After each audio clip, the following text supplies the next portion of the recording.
आज मोर मझे घर छात पड़ुची तो 15 केजी चिकेन एबे मु रोसई करूची।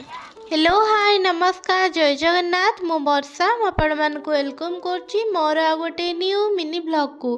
तो वीडियोटी होची आम घर छात पक्का दिनर तो गैलरी रे रही जाइथिला। तो आज मत एडिटिंग कला बेले मिलला तो मु भाबिली चलो याको पकई दबा। तो सेथिपाई आमर एठी आलुदम बना सरीला सखाळु सखाळु आउ तापरे एठी भात रोसई करिकी ताको मध्ये छाणीकी रखा ही जाइतिला।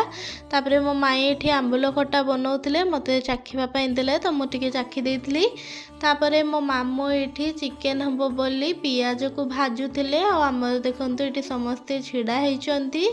तापरे मो माई आनिकी देले आंबुल खटा टेस्ट करिया पाई तो आमे माने टिके टेस्ट कर देइथिलु। तापरे हम बबलू एठी कानकुळे छिडेकी खाउथला तो ताको मु कहली मते टिके छिडेकी दे मु टिके खाइबी। तापरे मु खाइ देइथिली।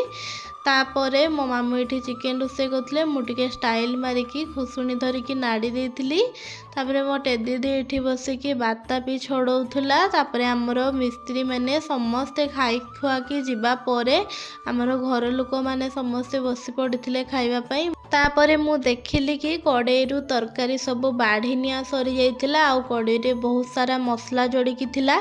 तो मु भाबिली चलो याको काहेकि नष्ट करिबा तो सेथि पई एथिरे भुजा गुळेई देइथिली आ कड़ेई रे सब भुजा को भलो भाबरे मसला सब को मिसेइकी भलो भाबरे गोळेई देइकी मु बसी पड़िथिली खाइबा पई।